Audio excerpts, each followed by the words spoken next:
this morning. But before then, Buki Femajala was with me on the Daily News Review, and she's here again this morning. Hi, Buki, once again. Good morning.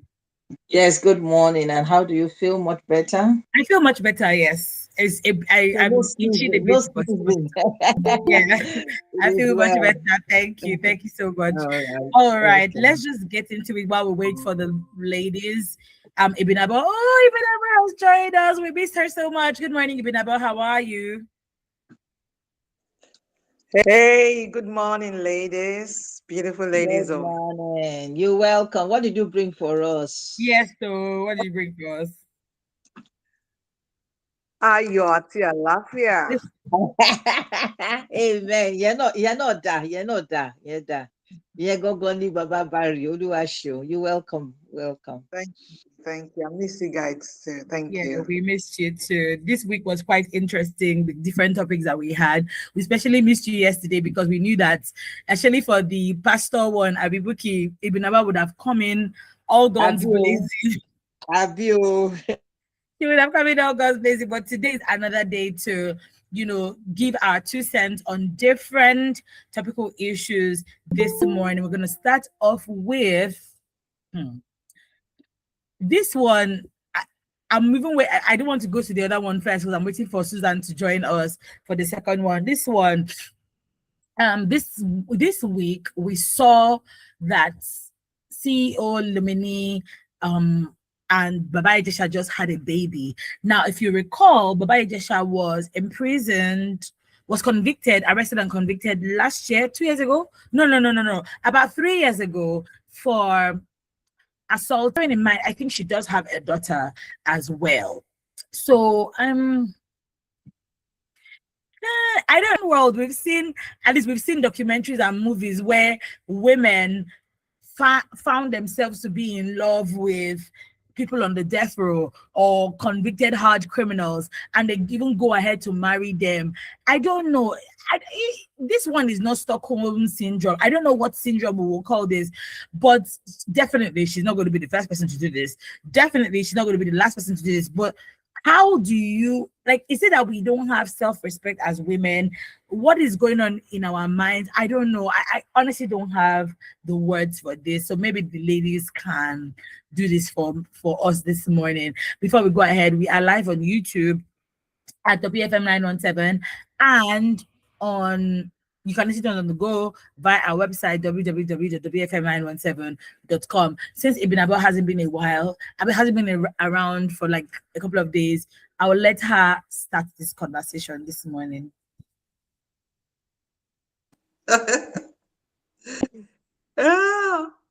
Okay, so thank you. Well, there's a lot to say. There's a lot to unbundle in this matter because we don't have enough information. Yes, I remember when the issue was very hot with Ijesha, Princess, Yabo Joe, and so many other people who pulled strings to make sure that justice was served and all of that. And the question, I have a few questions that I've been trying to look for answers to. Now, we don't even know the relationship between Luminee and Baba Ijesha before Baba Ijesha was convicted. Yeah. Maybe they've had this relationship before whatever happened. And then she decided to wait for him. Maybe she believed in him, she trusted him because Baba Ijesha denied every allegation and all of that. And probably she knew better than most of us and all of that.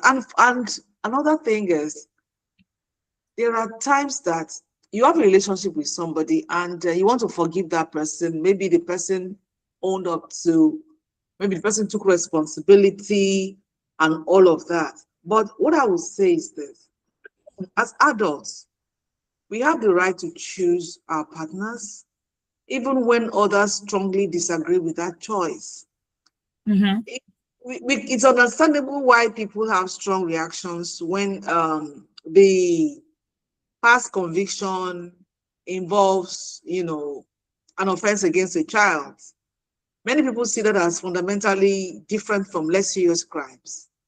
However, at the same time, society generally, recognize people who have served their sentences and can rebuild their lives. Whether an individual has genuinely changed is something outsiders often cannot fully know. Yeah. She is the one closest to him. She's the one that would understand. But the worry is that I think she has a daughter already. Yeah. And, it's like, this is where you go enter. So hope history will not repeat itself. So you see, for a public figure, there's another layer. People will inevitably scrutinize the decisions because it affects their public image and brand. She, a designer and all of that. But for me, the relationship is for her to manage, and the public is very free to form opinions based on verified facts rather than rumors. And Baba Ijesha's story is not very funny. It was, we've talked severally, extensively about child abuse. We've talked about pedophiles and all of that. But we also know that there are people who have programs with prisoners. There are rehabilitation programs. There are so many programs. And another thing that should be considered is the nature of the crime. The nature of he was put behind bars for being a pedophile. Is there a reformation in his life? Is he a different person now? What led to what he did? So many questions are left unanswered. But I tell you, this woman, I don't know what she had seen. I don't know how long the relationship had been. Was it before he was convicted? Or was it after? Was it out of pity? Because sometimes some women will do things out of pity. If we can talk about Stockholm Syndrome, then what are we talking about? Stockholm Syndrome is a situation whereby you begin to feel pity for the person who has offended you, who has committed a crime against you. You understand? So there's so many things that could be playing in this particular situation. But above and beyond that is, I just hope she knows what she's doing. I hope that she knows Baba Ijesha more than what we have been shown in the various spaces and all of that, because the story of today becomes the history of tomorrow. Yeah. You are a brand owner and you don't want anything to affect your brand. And for you to have taken this decision is a very, very powerful decision. It's a decision that, it's not an easy one, because Baba Ijesha's case was all over the place. So I won't say it's a prerogative, but then I will still say it's a prerogative. But I want to also say that there are some situations that I don't want to find myself in. I don't want to find my loved one in such situations. And I pray it doesn't happen. But then this is an adult who has a right to a decision, so long as they are within the ambit of the law. We can only advise like this. We can only tell her to be careful. You have a daughter. We can only tell her that we hope that you know this man more than what has been pushed to the public. We hope that if indeed he used to be a pedophile, we hope that he is a changed person, because there's always a second chance. We should give people second chances. So I just hope that everything will work out for our good. I hope she's not just desperate for a relationship, for a child, or for a marriage. Thank you.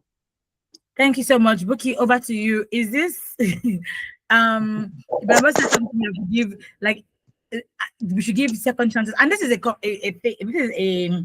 how do I explain this? It's something that I've also thought about here and there. When someone has been accused of, sexual violence of any sort, rape, and all of that, when they go to prison, or if they're convicted and arrested, then convicted, they go to prison. When they come back, or when they come out, do they deserve second chances? And this is just to piggyback off the last statement that Ibn Abel gave. Do they get second chances, or are they blacklisted forever? Okay, so as a prison minister that I am, I know the kind of reformations we do, the kind of programs we do, the kind of mind shifts, behavioral modifications that we do. And to be honest, some people scale through and they are changed people. and they also find love. However, there are some that don't scale through. Somehow they go back to their vomit. And if you really look at it, it's because they themselves did not put guardrails, right? And then Right. the society, probably their family, their friends, the community, did not accept them. They stigmatized them. Yeah, but for those who have that protective shield, that family, that acceptance, they do so well. And by the time you see them, they are people you say, oh, thank God. And then some of them will actually say, they will tell you that it was good they went into the correctional center because it brought them out of whatever they were dealing with, and now they are now an improved version of themselves. Those are the people who genuinely go through the reformative programs. I can talk about Lagos because that is where I operate, right? You know that there are lots of reformative programs that are going on. Love, obviously, is a human being. He deserves to be loved. He deserves to give love. You understand? The only thing is just the fact that, hey, know what you're entering into Yeah. and know how you guard yourself.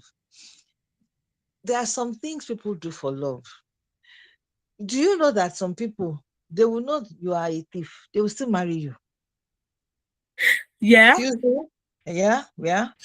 Some people will know that you are a cheat and they will still marry you. You begin to question that, shame or really?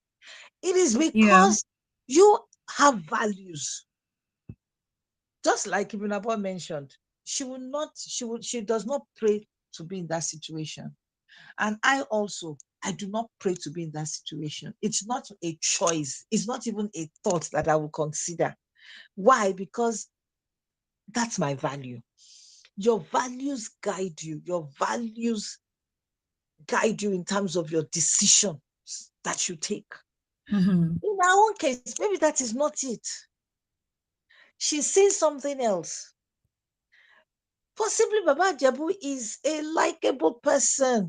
The closest I got to him was when he got married to his first wife. I don't even know where that one is. One pretty babe like this, yellow, money yellow, fair, fair complexion, fair complexion babe. Years ago, she used to work in one of the multinationals company and all that. That was the closest that I got, because I attended their wedding. This was years ago. I don't know what happened to the wedding and to the marriage and all that.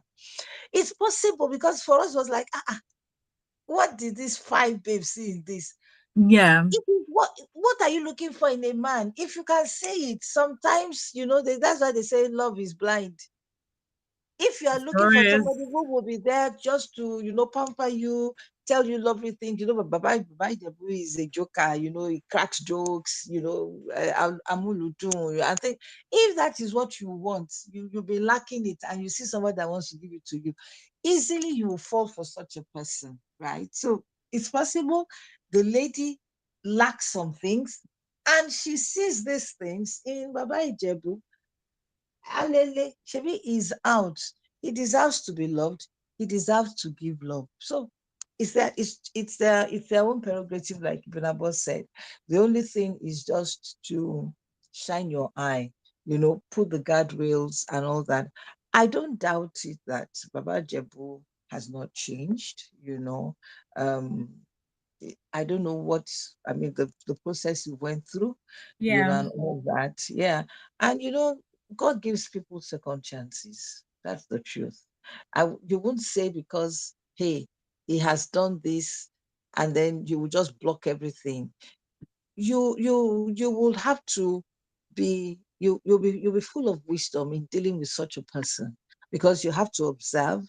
For that girl, I don't know the age of that girl, right? And that this lady has, because a lot of people will have come up to tell her that, Yeah. a lot of people will have done that. So they will have sold those things into her, and then it's for her also to know how to play her cards, You cannot, because if anything happens, people will blame you that this person Absolutely. did this, and you entered it, and you have a girl. But I expect her to be full of wisdom, to put guardrails, and not just be relaxed about the whole thing. Put guardrails and watch, and let there be a conversation. Let there be a conversation between them. Yeah. I mean, everybody deserves to be loved, and everybody deserves to give love. Thank you. Thank you so much, ladies. I mean, when I saw this, I was like, Jesus Shanu was the first thing I saw. Because here's the $1,000,000 question. If a family friend of mine, if a sibling of mine, if a cousin of mine came to meet me and said they wanted to get married, and I want to pose the question to you guys. They wanted to get married to a convicted criminal. Would I be gracious toward their decision? And like you both rightly said, an adult has every right to getting married to whoever they want to get married to. But the question is, are we speaking about this because it seems like we're far removed from the situation? Or if it was a family member that came to meet us, would our submission be different? I'm coming over to you, Ibn Abo. Okay, thank you. Like I said earlier, you see, what is facing you is most likely not facing me. How do I put it? Now, what faces you is, I'm seeing only the behind of that thing. You are seeing the front of it. Yeah. So somebody sees the front of some things. The person has better understanding. I'm watching from behind. There are some things that are not clear to me. But one thing stands sure, and that is the fact that he was convicted. This person was convicted of child molestation. And that is a big deal. It's a big deal because, I mean, you are coming together as a couple. Okay, let me even move away from Ijesha and the lady. Now, let's paint a different scenario now. Now, assuming there's someone who was convicted of manslaughter, and he probably served the term and is out, and now he finds love in the life of another woman, and the woman happens to be somebody that I know. Personally, yeah. There is this instinct in human beings, survival instinct, because I know the crime for which he was convicted. If I happen to be maybe I go to that house and the wife is not available, nobody's around, only the man is there, I'll be scared. In as much as I try to be strong, I'm an adult, he's a changed man, most likely, this and that.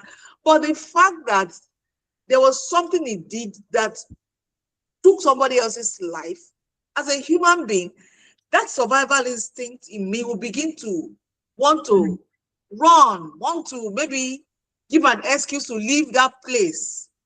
Because somewhere in your mind, you are thinking that, hey, see any battle law, that kind of a thing. It is human nature. It is not because I don't like that man. It is not because I don't believe he has changed, but it is because of survival instinct in me that I want to protect me. And that is the same feeling that people would have towards that person. Yeah. If the person is your loved one, it is not easy. It is not easy at all. That is why we keep talking about stay away from crime.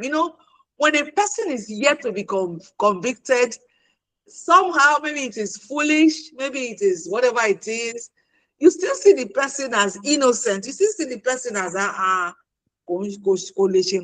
can't do this thing.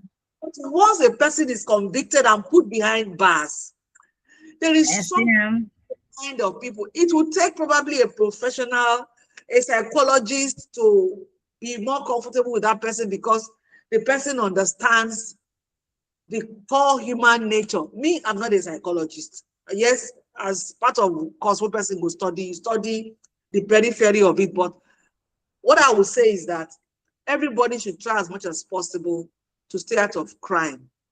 Because when you're convicted, yes, you probably will go for rehabilitation.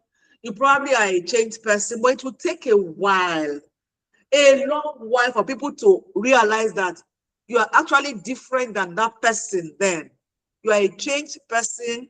You are even better than some people that we perceive as being good people. But somewhere in our head, that crime is ringing, and we are viewing you, we are perceiving you in that light. It's not easy. I think Baba Ijesha will need a lot of effort on his part to prove to the world that he deserves the love this woman has given to him. Mm-hmm. You have to work extra. As an ex-convict, you have to do extra in whatever good you are doing, so that people will come to finally believe that you are not really that person anymore, Yeah. or you're wrongly accused or whatever. Because almost it's not easy. I mean, how do you say, okay, your nephew got your niece, a person's niece got married to an ex-convict who was accused of pedophile or pedo whatever, and then the person now came to your house and you're not at home and you have children at home and you are somewhere far away. I don't know, Olonshan. you will begin to drive like a mad person on the road because you begin to create different things, you paint different pictures in your head, even though Yeah. it's happening in your house. So you see, it is who we are as human beings. It is the survival instinct that does that to us. We don't want this, we are afraid, we are trying to protect ourselves and everything. So they shouldn't blame anybody who is speaking against that relationship. It is the Yeah. survival in every human being that will there be a repeat performance of this thing? Is this man truly a changed person? Would he not be tempted again and all of that? So they have to live with that for a while. And Baba Gesha had to, whoever is in that shoe, had to work extra to Yeah. prove he or she is no longer that person. Thank you. Thank you so much. Buki, from your experience as a as a prison minister, right? I remember that we had a conversation about, was it Don't forget me, oh. Call Susan, me. Susan was here already. Hi, Susan. I'm so sorry. I didn't know that you were here already. Hi, Susan. Good morning. Good morning, Fumi. Good morning, Mambuki. Good morning, Mami Binabo. Good morning, HerLens family. I've been here. I've been listening to the Oh, I discussion. didn't know. I didn't even hear the notification. Okay, welcome. Buki, in like a minute or two, I remember we had a prison conversation about the phrase skips me, bringing them back into society. No, restorative justice. That was Yeah. it. How does your work as a restorative justice advocate, how does this come into play here? You have spoken about giving them second chances, but again, like I mentioned, it's different when you speak about it as an outsider. When it's close to home, how does that work? Okay, so as an outsider, okay, no, don't let me go through that route. Restorative justice, there are some things depending on the state that they allow. Like I think in the north, I just came back from Kano. I think they allow rape or something to go through restorative justice, but there are some other states that don't allow it. Right. So they probably allow, you go to steal something or you go to minor injuries, right? They allow that, right? But when it comes to real offenses, rape, death, and things like that, some states will not even allow that. They will say that stays at the criminal justice center. So go into the jail. But restorative justice, those are the non-custodian. You don't have to enter, but you'll be serving your sentences like community service and things like that for Okay. offenses like that. To answer your question concerning what would be my own Yeah. take if a family member comes and says blah blah blah blah blah blah, and that is what we normally tell people. One of the questions we also ask people is that can you employ somebody who has been convicted, and has been released and things like that. We advocate such things. The only thing we also let them know is that the employers or the person who wants to marry, that you need to watch out for these red flags. Once they rear up their head, what do you do? And then, of course, how do you also help them? Going into the prisons is traumatic. Even for some that really want to change, when they come out, like I told you, they want to change, but society does not accept them. And because they don't accept them easily, we are all human beings, they go back, to their old ways. So we always let them know that, what, if you want to, which we advocate anyway, because they are Nigerians, they have rights as well. You just have to accept them and protect yourself. For instance, if you want to employ, do not put that person, if it's an issue of money, whatever it is, do not put that person in a place where he will have money easily. You can put him in production or whatever it is, because they have to eat.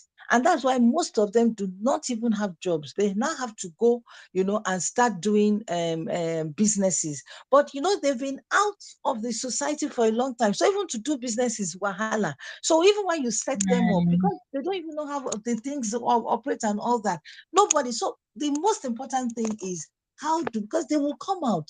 How does society, accept them and help them through that process they do not have to sleep with their two eyes closed. Let me be honest with you on that. And to be honest, we've seen people get married, have children. We have success stories. In fact, 2 inmates, I remember the couple, you understand? They got married. And that's why I said, yes, they have a chance to be loved. They have a chance, to share love. But because of the circumstances, you now need to know how to protect that and walk through it. And if something happens, you now know what to do. So those are the things I will cancel the person if that is a decision the person wants to go with. Thank you. All right. Thank you so much. Susan, you made us talking about Ijesha and CEO Luminee, marriage and baby on the heels of, he just got released from prison over this. Do you have something you want to say about this? What are your thoughts? Okay, so I've listened extensively and I've also reviewed a lot about Baba Ijesha because I was also following through during his case. He was released in November and we are in June and there's a baby. So in my head, I'm wondering, was there a relationship while he was in prison? Mm-hmm. You understand, because it's even less than 9 months at this point. And they already have a son. Yes, I have done that analysis. November he was released in November 2025, and this is June, and there is a son already. So in my head, I'm wondering, was this relationship going on while he was in prison and all of that? Yes, he was convicted, he served his term, and he was released. That is established. Yeah. He is also a registered sex offender in Nigeria. Yes. That is established. You see, the thing is, it also brings me to some of the movies and things we watch where we see that people marry inmates who are on death rows and even some dangerous offenders. Yeah. So I'm like, okay, it doesn't just happen in, advanced countries. It's also happening here in Nigeria because, I mean, this is someone who's another person has deemed fit to father her child. And this is after 12 years of having her first child. So this is a miracle for Luminee herself. I watched her baby shower with the songs and everything. She was crying. This is also a miracle for her after 12 years. So there are different parts to this particular, but be that as it may, I agree that everyone deserves, to be with whoever they choose to be happy with, whether he's a funny person, whether he's whatever he is, because of course, life is not a one-size-fits-all. We all agree to that. But for me, it will not be heard of me or anybody I know. And if anybody I know comes to tell me, sister, I'm getting married to so, trust me to tell you, count me out. Even at the wedding, I would not be there. That is how straight I am going to be about it. Not because people do not deserve second chances, but I will call a spade a spade. Mm-hmm. You are with an adult, a full-grown woman, but you still had an eye for the little adopted daughter. Mm-hmm. For me, I would never feel comfortable around such. So I'm happy for them. I wish them well. They already have a son. And of course, Luminee, it's all in the public eye because of who Luminee is and all of that. She's a public figure. That is why people feel concerned. It's not out of hate, but people are also trying to protect her and say, why? But Baba Ijesha is her miracle. 12 years after her first child, she has a son with him. So I wish them well, but not for me. Thank you. Well said. Thank you so much, ladies. Okay, we can start this conversation. The next, okay, Ibn Abo, go ahead. Okay, thank you. I'm only wondering, because exactly what Susan mentioned, I saw it too. It occurred to me that was it a premature? Because it is not impossible to have a child in 7 months. It's not. Mm-hmm. One of my nephews had a baby. His wife gave birth to a baby boy at almost 7 months. And the baby was in the incubator for a while before the baby was brought to the house and all of that. So it is not impossible. It could be a premature baby.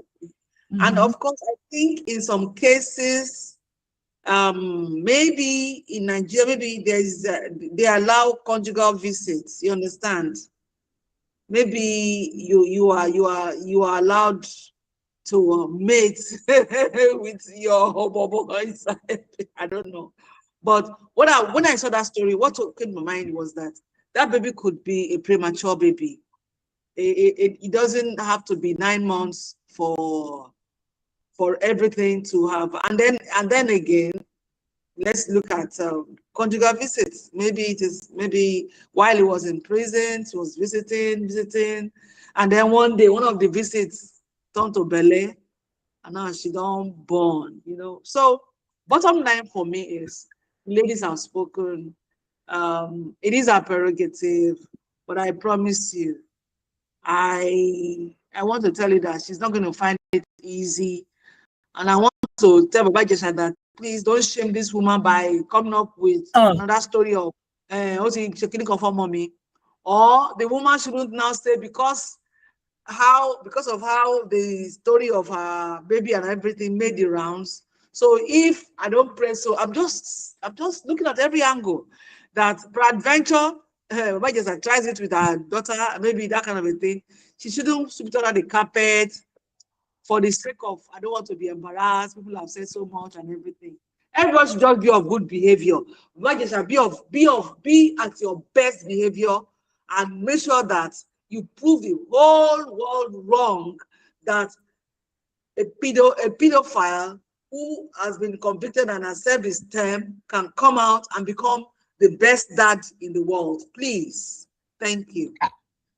All the best to everybody involved. As far as I'm concerned, I'm just like, no, it's a no from me. Okay, and this is not that I'm not giving anybody second chances, because everybody deserves a second chance, right? It's just that this hits too close to home. Sexual violence, sexual molestation. I don't know. Okay, but people find love in weird places, so I'm going to leave them. We won't be able to have enough time for this one, but we can start it. Susan had sent this on Monday, but for some reason I kept on forgetting to add it to our conversation today, which is of the woman. I don't know. Susan saw it first. I was like, why did I saw the video of the woman who this is violence, physical abuse, emotional abuse. What else abuse is here against a 10-year-old boy? Of course, time and time again, we've spoken about young kids who are being, maltreated and abused by people they call their caretakers, their guardian, or adopted parents. And we see this, unfortunately, with a particular group of people in Nigeria. I'm not going to be people in the group. Let them not call me and say Call it is evil. Call it what it is. Let's call it. And I don't know what I've always seen this, and I've always been very, very fascinated by it. That how come? Because Igbo women are known to be caring. I think I stand to be corrected, but is it a case of because the child is not my child or because he's not my blood? I mean, we've also seen cases where, you know, maybe a family member died, they brought the children or family member to go and live with them, and then there's so much heavy maltreatment. What could be the cause? Is there something in the water they're drinking? That, especially if women like in the East, here's the thing, we also see it in the West as well, but I don't know, maybe Susan, you can belt the cat, because it's your people. For me, is my people, I agree, even though we can't exhaust this today. The truth is, taking someone's child, first of all, I think if there is one thing the governor has done, it's, you know, ensuring that that child is being taken care of. You know, the government has swung into action. The first lady was there yesterday to see the child, and the first lady is a medical doctor and all of that. Did you see the hands of this boy from his head to his feet? Like everywhere, I could not watch that video. Now, I know that Igbo women most times want to, you know, take up someone, but I also think that having a child, take care of a child, should be abolished. Yes, 100%. I agree with you. Because, I mean, that is a small boy. I watched the parents of the boy. You told them you wanted someone from your place. I watched the interview. You need to see the mom of the child. When she got to the hospital yesterday, she was crying. She was holding her child and crying. Yes, she is from a poor background, but he would not have that level of injury all over every inch of his body, including all of his fingers. For me, what did you do to this child? What exactly? You see, I don't want to generalize because, again, I'm someone who likes to deal with data, but I know that this is prominent coming from the Southeast. They pick people's children to help them take care of their own children. And at the end of the day, they maltreat. When you go to church, when you see some of the pictures, there's one I've been watching recently. She's been shalaying up and down because she took pictures with her family, and that little girl was looking different. In fact, damage control was to say, oh, she came for holiday, and I was asking, do they come for holiday in June? But I'm not even ready for that conversation. She's also Igbo. She's been doing a lot of content with the girl lately, trying to cover. It is as simple as ABC. Once you see that girl, you know she's not a member of that family. For me. And that is a huge pain in my heart, because I'm wondering, why do you take a child to take care of your child and you end up maltreating them? Why? I also know that there are good people who have raised, because my youngest sister is above 30, and the lady who took care of her still visits us till tomorrow whenever she hears we are in town. Yes, my last sister is above 30, and the person who took care of her as a baby, when we were running from Abiola, we went with her from Lagos to our village. You know, and she's not even from my state. When we were in the north, we were taking people from Kaduna and all of those places. But when we moved to Lagos, we had to bring, and one thing my mom did was to bring adults. We never had children taking care of us. We don't take another person's child. That is still a minor. My mom made sure we had adults who maybe could acquire adult education.